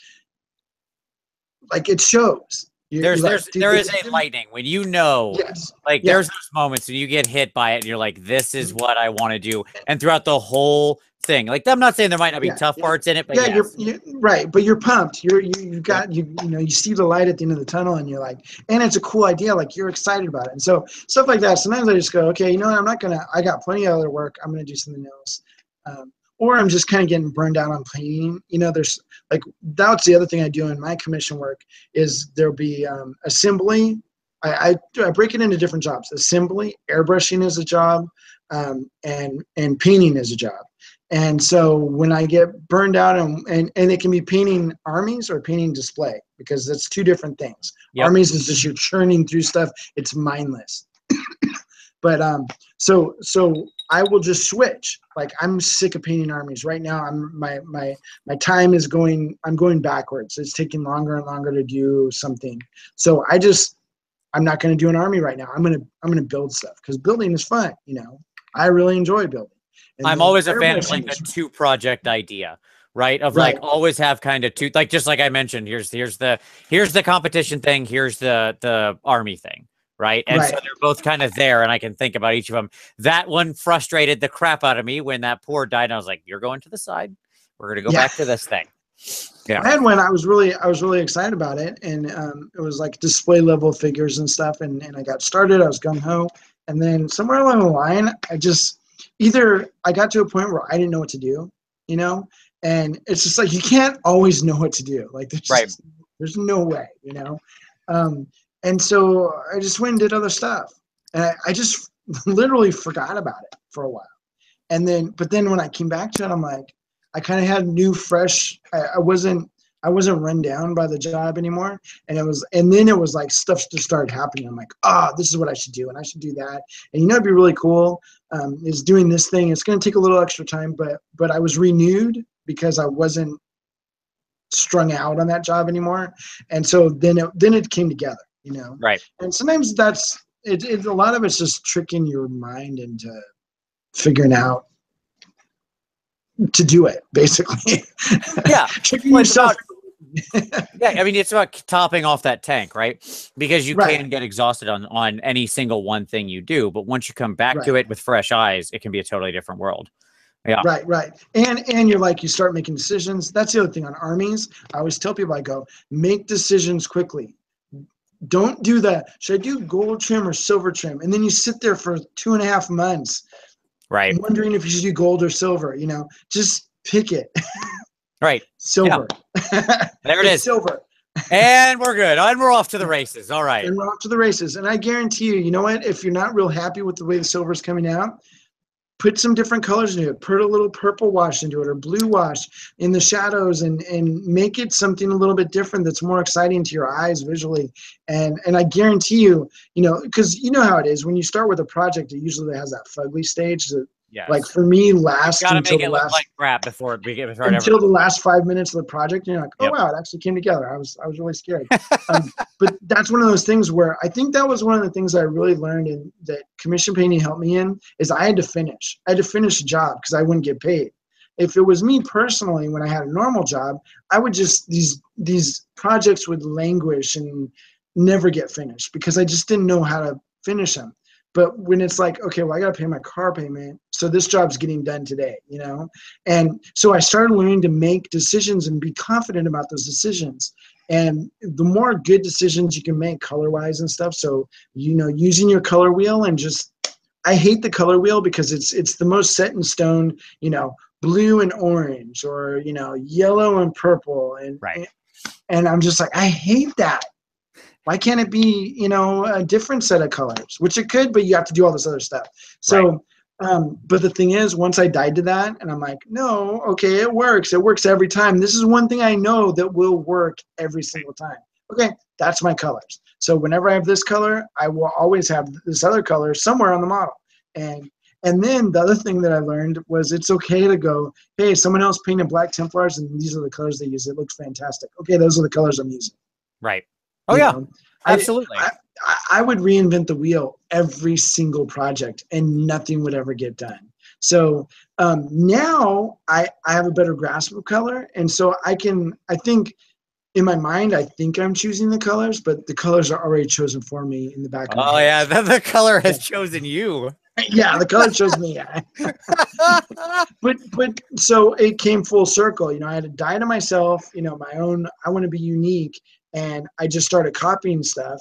And then I was like, oh, that looks really cool. But then as I started seeing a lot of color combinations that look cool, I was like, oh, okay. And then I could start choosing colors, but I just always chose color combinations. Sure. All right. Let's do a little lightning round here, okay? So we're gonna burn through some quick ones as we come down to the end of the show. So here we go. Lightning round time with Aaron. All right. So first of all, painting over black or zenithal priming? Zenithal. That's right. Every time, baby. You've chosen the right answer. Congratulations. Okay. I would say directional, but yeah. Sure. Zenithal will be easy. Yeah. Yes. Yeah. I'm fighting the fight here to get everybody to switch to zenithal. If I start introducing the idea that you should be directional with it, I'm going to lose everybody. And I'm trying to get people to stop painting over black. Like, just stop making. I'm using this new R2D directional prime. Yeah, zenithal priming. Yes, it will change your life. Exactly. Period. Any color you love to paint with because you like the way it looks, color you hate to paint with because you hate the way it looks. Almost no matter what the hue, tint, Green. no matter what. Okay. Green is my hate color. Sorry. Which is Sorry, funny because Vince loves green. I have too many friends that paint green perfectly, and it just seems like it's that one color that I'm like, I don't know how to paint anymore. Like how did this happen that I like? Yeah. I go from so much confidence to none with green. So it's like my kryptonite. But that seems actually pretty appropriate. So you've just got normal kryptonite, nothing crazy, Right. no gold or silver or red or anything. Doesn't change your personality. Color you love? The color I love is I would say any color that looks like morphine brown. So that reddish orange, like the secret weapon has, I think, orange brown. I don't know what it is. I love that color. Like it works not just for rust. It works. It works for everything. It's an earthy color, and it seems like it blends really well. It pulls a two-brush blend like you would not believe, especially since it wasn't developed for that. But sure, honestly, any colored two-brush blends. So just some not as easy as others, but the morphine brown or the orange rust from Secret Weapon that's like my go-to color for everything. I'll put it in shadows. I'll put it in highlights. I'll put it anywhere. So I love a good ruddy, like a brown with a lot of red or a lot of orange, that kind of thing, or that area in there. Yeah. Because for me, it's just like the addition of the color actually makes the brown somewhat interesting. Right? Like flat, regular old brown is just like, oh, that's there. It's on the miniature. Okay. Well, when I was about to say it, I was just going to call it orange because like when I think of colors and tones more now. I've really been training myself to that. And so when I see a color, I'll be like, that's a purple cream, or that's a green cream, or, and it's just cream, but I see the tint of, and so that's what's telling me it will help me later on pick other colors, with the color wheel. So yeah, totally, like silver.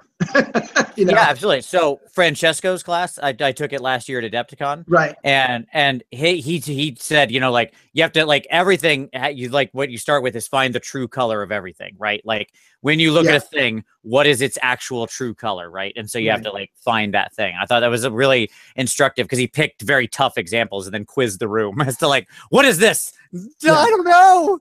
He's like, that's a strange brown color. It's like, I don't know. So I mix opaque colors into my washes all the time. I saw Wapple do it, and I was like, "Hey, that's a good idea." And I mean, it totally works. I love it. So I can change a wash any way I want. So I mixed Seraphim Sepia with this cream color from Shadows of Brimstone, their color set. And then I couldn't find that color anymore. I couldn't find it online, and it's cream, right? So I'm looking at all these creams, and I'm like, it's not mixing right. And then I took the old bottle of Shadows of Brimstone cream color and I put it next to another cream, and it is the greenest cream you've ever seen. Right. But by itself, it was just cream. So that was a valuable lesson. I'm like, it had more blue in it, Yep.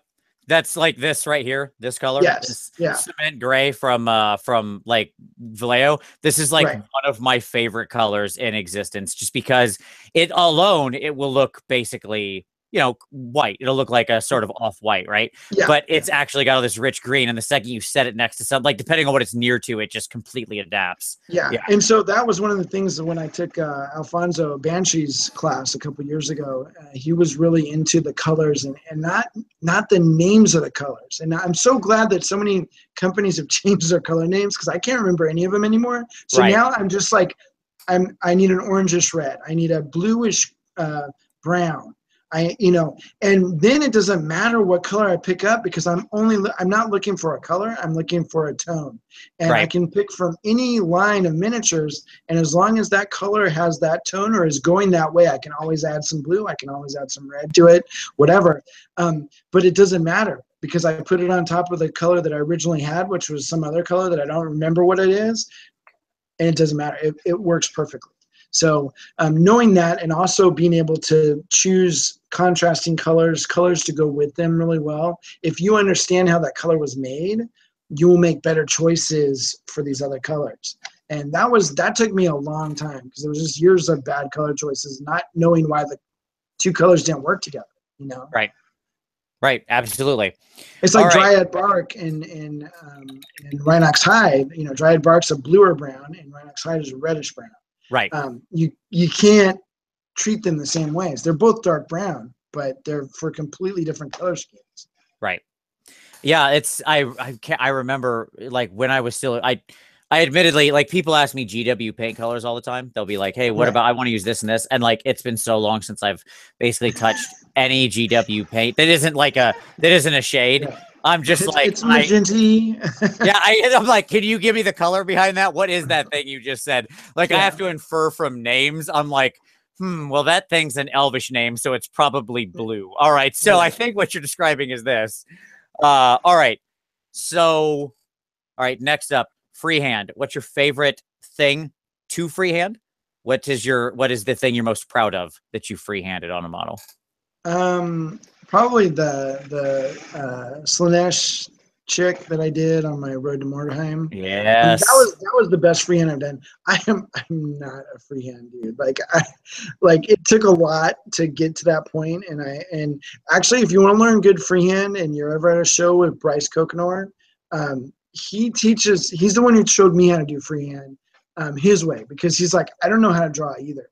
So he has this thing where he cuts out templates and stuff, and it's like there's a method to the madness, and it works, you know. So that's the one I'm most proud of. I've been practicing a lot to get better. It's like anything else in my life. I have to do it a whole bunch of times to get good at it. But I do like freehand, and hopefully someday I will not have to try so hard to get a good freehand out of me. I don't. Does that ever happen? Is that actually a thing? I don't know. I don't think so on that. Like, so other things are very easy. Like non-metallic metal now is like, it's not, you know, I mean, it's difficult, but I really know, I know where to put the colors, the light and the shadows right off the bat. So that saves me a ton of time. Right. So I'm not as scared of it, you know. Freehand, I still get butt pucker, you know. It's like I'll think about it for a while, like, oh, I don't want to do this, you know. I've spent too much time in this model to wreck it, you know. Right. Or I don't want to be the guy with wonky freehand, you know. Like, it's just, yep. Yeah. By the way, for everybody out there, you can. I'm sure if you Google image search Aaron Lovejoy Road to Mordheim, you'll see the piece he's talking about, and it is. I know exactly which one it is. Yeah, do that. Strider. Yeah, exactly. Yeah, Tom and I are both like giant Mordheim fans, so we were very like. I was familiar with that piece before I knew you or had any concept of who you were, or the things you painted, because I freaking love that. We love Mordheim, so there you go. It was for a games day. That piece I really liked too, because it really told a story, you know. Right. You know, in my head, and then if people knew about Mordheim, they're like, oh, okay, I get it, you know. But that was one I did for Games Day one year, and I was like, they're gonna disqualify me because there's just too much nudity on this piece. Like I sculpted a boob, the other boob was I think hanging out. I can't remember, or maybe it was covered, but the one that I sculpted wasn't covered. And there's Slanesh, and they've, you know, people have put topless models in before, but I was just like, I don't know though. This one didn't come that way, so that could be a problem. And then of course the chick, the demonette on the flag. She was topless, you know, the picture that I copied. And so I just took those beads and I put them down and they covered the nipple.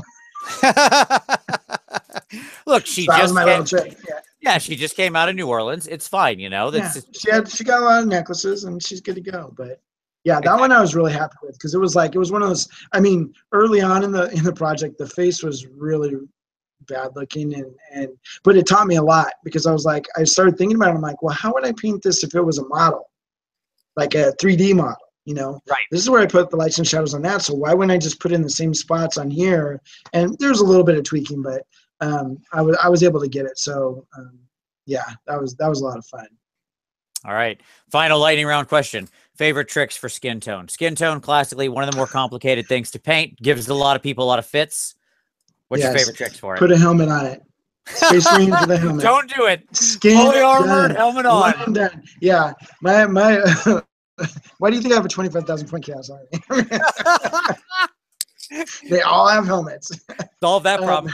Tom knows about that. He's painting his Kharadron Overlords right now. Those dudes are just sealed in armor suits. Here, we got rid of all the flesh. He just put mohawks on them. That's what he's got. I could paint hair. I don't have to do flesh. Exactly. I can do hair.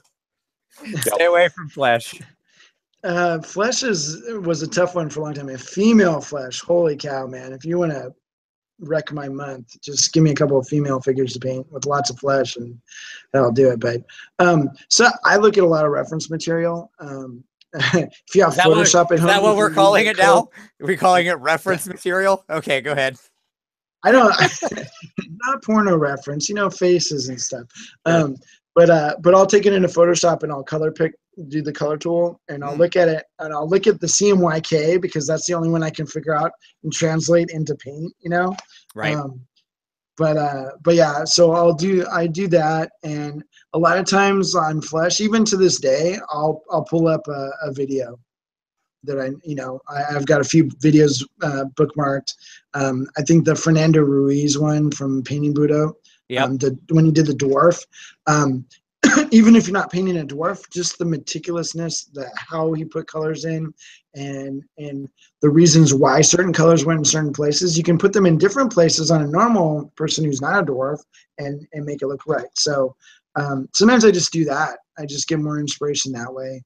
And the other thing is, like on whenever I'm doing armies, if I get an army that has a lot of flesh, or something that I'm not real good at, like or not real confident about, or just don't like orange. There was a time when we painted a lot of orange on an army, and I was like, I hate this color, but I'm going to figure it out. And eventually you do. You make it so that you like it, and part of it is just getting it to where you like it. You got to look at it. So. Absolutely. Well, Tom, I know you added a bunch of orange to this army to add the pop, because I think you mentioned the concern of, you got an all brown army, it's never going to show up, right? That's the thing. This was classically what I call the Beastman conundrum, right? Where people would paint their Beastman armies just in straight brown all over the place, and they would just look completely unremarkable on the table because they just look like dirt. They just blended in with the dirt. So Tom, with your overlords, he had a challenge of it's just metal dudes. So he added the mohawks and all these bright orange bits and stuff like that to catch the eye from 3 feet away, like you said. So it's a good point. And all the power areas, all the tubes, rather than going with flat colors or black tubes, I went with clear, translucent, glowing energy tubes. And so it would just grab attention. Right. With a hot orange. Little things, absolutely. Yeah. All right. Definitely a good idea. Making stuff, a lot of times in armies, I don't worry too much if each individual figure looks super good. It's the army as a whole, because the whole army is going to be on the table unless you're down to the last guy. And at that point, the game is so good or so bad that nobody cares. You're not noticing the paint job on that one. Exactly. Yeah. Exactly. So it works out. Awesome. All right. There's a really good piece. Oh, yeah, there you go. Awesome. Yes. Oh, so good. It really is. And again, your choice of the color on the Seeker, right? On the thing itself, the anteater monster. Yeah. Just very unusual and different from what you see most of the time. It's actually funny because I knew I wanted the chick to be purple, and then I'm like, well, purple and yellow works. And I was in my big sanguine base phase. Well, you never get out of that phase. I love that color. But the underside and all the shadowing was sanguine base, and I don't know, I just really like that. Such a great model. Yeah, it is. Yeah, that was a super fun one to paint. And that was the first time I ever sculpted snakes and stuff, so that was scary and fun at the same time. My tentacle beasts. Nice. Sorry, it's hard for me to keep talking or asking questions. I'm just staring at the model now. So well, and then little things you see the nail coming out of the wanted poster up here, and that nail is completely out of scale. But since it's in the spot it's in, it looks okay because you can tell it's a nail. Once you see it, you can. So a question just came up in chat that I think it'd be interesting to deconstruct real quick while we're on this. So the question came up of did you use an airbrush on this at all? Okay. Only on the flag. Only on the flag. Everything else was straight brush. Got it. Yeah, because when I started this was one of those 2-year projects. I started it and then I did other stuff, and so I started it and painted the girl and the Seeker, and then a year and a half later, I built the base, the archway and everything, and the flags, and by then I had started using an airbrush. So I was like, well, okay, I'll just do that on the flag. So there's a little bit of airbrushing on the flag, and that's it. What did you build the actual arch out of? This top part is foam core. I made a little piece and like put a couple. I had something that was in the shape of a circle as a template, and so I made that. And then this bottom piece was a piece of balsa wood, which, by the way, is a huge mistake because it is really hard to get putty to stick to balsa wood. I don't know if you ever tried it, but it sucks. I have not, but I'll avoid it. There you go. Good to know. Avoid it like the plague, because like the first one I did, I got halfway up and I was pushing so hard to get the putty to stick, it broke the balsa wood. Yep. Yeah. Oh, geez. And then I was like, oh, that sucked. So basically, I sculpted the whole thing as brick, like a brick wall. Right. And then I took little circles of milliput and squeezed them on, and then I took a wooden tool that I had, and I just pushed them down, so it made kind of a rough edge around the outside edges. It looked like cracked plaster. Nice. So that was really easy. And then I got the stamp from Michael's in the Stampin' Up section. It was a circular pattern, some weird flowers or something. And so I just God, I am gonna go steal so much stuff from my wife. Yeah. I had never thought about that, but she has like a huge stamp collection. Yeah. Well, I'd been at like most of my other ideas. I was at ReaperCon the year before, and Michael Proctor was doing a basing class, and he friggin' had he was like a Stampin' Up collector, man. He had everything. And he was showing me how he does the, tiles like for walking and stuff. And I'm like, that's a good idea. So I went home and I found that circular thing. And I'm like, that would be a perfect seal for that, And this was like supposed to be like a road marker, like a mile marker or something. So I just did that, and it worked perfectly, And yeah, that is awesome. Yes, I had never thought about actually stealing some of my wife's like stamp stuff. Yeah, that works out. I'm sure she is. You have just made her very sad, because those are going to go missing and she's not going to know why. So yeah. Well, luckily, if you put them back, I mean, the putty doesn't stick to them really, so it works really well. And you can do the same thing. You can stamp them and then just take a hammer and break it, and so now you have these broken tiles for the ground or whatever you want to do. And sometimes they have numbers. They have all kinds of stuff. Yeah. Well, you probably know your wife has everything, so she is big into it. Another box just showed up at our house the other day. They show up every so often. So yeah, it works out. What about the base itself? Like the base itself. This was cork board. What's it called? Is that what it's called? Can't think right now. It was just cork, and then let me switch to this. And basically, it was like a couple pieces of cork that came down, and then I built up a section down here. I think there was cork that even came down to the base. This was just the standard cavalry base. And then I sculpted over it. I sculpted all the rocks. Like right here, there was like the cork had ended, and her foot was kind of coming off in a weird way. So I just sculpted out and sculpted rocks to fit the way the foot was. So it looked a little bit better. But yeah, you can I think you can see one of the layers of cork right here. Oh yeah, sure. Good job fixing that. But most of the other stuff, you can't see it at all. I just put some rocks here and there. Sculpted the front side. This is like a sewer grate or whatever. So I sculpted all that. I think I actually sculpted all that stuff, and then I put the cork on top of it, so I didn't have to like build up too much. Gotcha.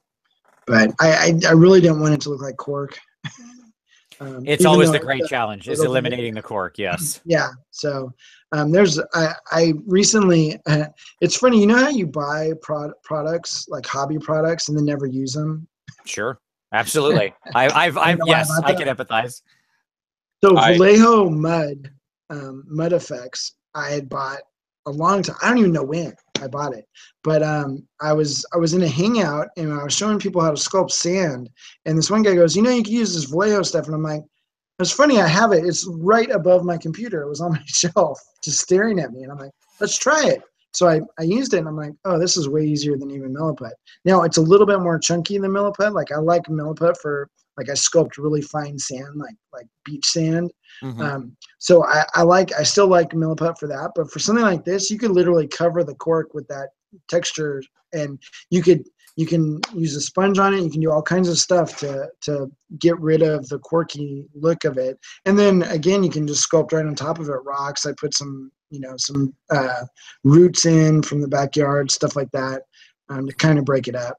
And then of course, Secret Weapon has bricks, but I sculpted my own, which was stupid. But it's one of those things where I had made the bricks up here, and I wanted a brick roadway for her to be running on. Right. And I don't think I have any pictures from the top, but a little bit right here. But it's like this winding brick road, and I was just like, so I just sculpted a whole bunch of bricks, and I put it on Facebook, and of course everyone said, Secret Weapon makes or sells those, and I was like, I know. I think even Justin contacted me. He's like, dude, I would have just sent you bricks. I know, but I needed them today.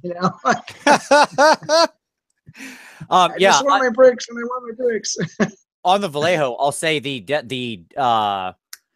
desert sand is a super fine. It's still not as fine as you can get with what you're describing, but it's pretty close. Like for when you want to do sand, but it's you're not. You know what I mean? Like when you don't need when you're not doing a competition piece, but you still want it to look like sand, like say on a base or something for an army. I stand behind desert sand. It is pretty close scale wise, like about as close as you can get. And it's funny because like my main reason for not using that or even using like, glue with sprinkling a little bit of ballast over it or whatever is your sand always just stops. Like it abruptly stops. Right. And I've never liked that. It looks like your model railroader, Right. Yeah. And one day I was like, why wouldn't you just feather it? Yes, you can paint with that stuff. Absolutely. Yeah. You can. So I paint it. And even when I do like, ballast on top of wood glue, I will come back in with a damp brush and I will feather the edge, so that it feathers out and smooths out naturally. And the Vallejo stuff is paint already. So, I just did a video for Miniature Monthly actually, where I show how to make rocks. And I put the textured Vallejo sand around it, feather it out, and then I paint everything without priming anything. So I paint it like I made all my rocks I made out of Abe's epoxy sculpt, which is gray. So I just washed them. So I'm like, this is like the fastest way you can paint bases for your army. Just don't prime anything. Just wash everything. And since the Vallejo, since the sand was the textured paint, it was already brown, so it was just like super easy. Yep. But I like being lazy. Hey, nothing wrong with it at all. Yeah, exactly. All right. Well, very good. I think that brings us to the end. Aaron, it's been an absolute pleasure. We really appreciate you coming on the show, sharing insights and stories and all of that, and some of the awesome miniatures. Well, thanks for having me. Hey, absolute pleasure, buddy. And so don't forget, go check out Miniature Monthly. Links down below. It'll be there in just a moment once we get the show uploaded and all that. So, Aaron, thanks again, buddy. If nothing else, I'll see you at Adepticon next year, of course. Cool. And did you say you're not going to ReaperCon this year? Yeah, because you're done. Yes, unfortunately, work has gotten in the way of ReaperCon this year. I love going to ReaperCon. It's probably going to be the best one ever. I know. It will be the best one ever. Every year is the best one ever because it actually is usually, yeah. Yeah, super fun. But I just want to tell you, I've enjoyed watching your videos too. You do a good job on those. So, well, thank you. Let me just say right now, for anybody who's watched my videos, but is wondering what I'm recommending with Aaron. See, the difference is this. With Aaron's, there's actually good quality video and sound. That's as well as a better painter teaching you stuff. You see how all that works? So all those things are what creates value. There you go. So, and we have multiple painters doing lessons, which is really nice for me because I watch all their videos and stealing all their techniques. Nothing wrong with that at all. I'm leveling up, baby. There you go. My own project. Well, to everybody who watched, thank you very much. Everyone out there, certainly appreciate it. Tom, brother, thank you as always. And for all of you, we'll see you next Wednesday.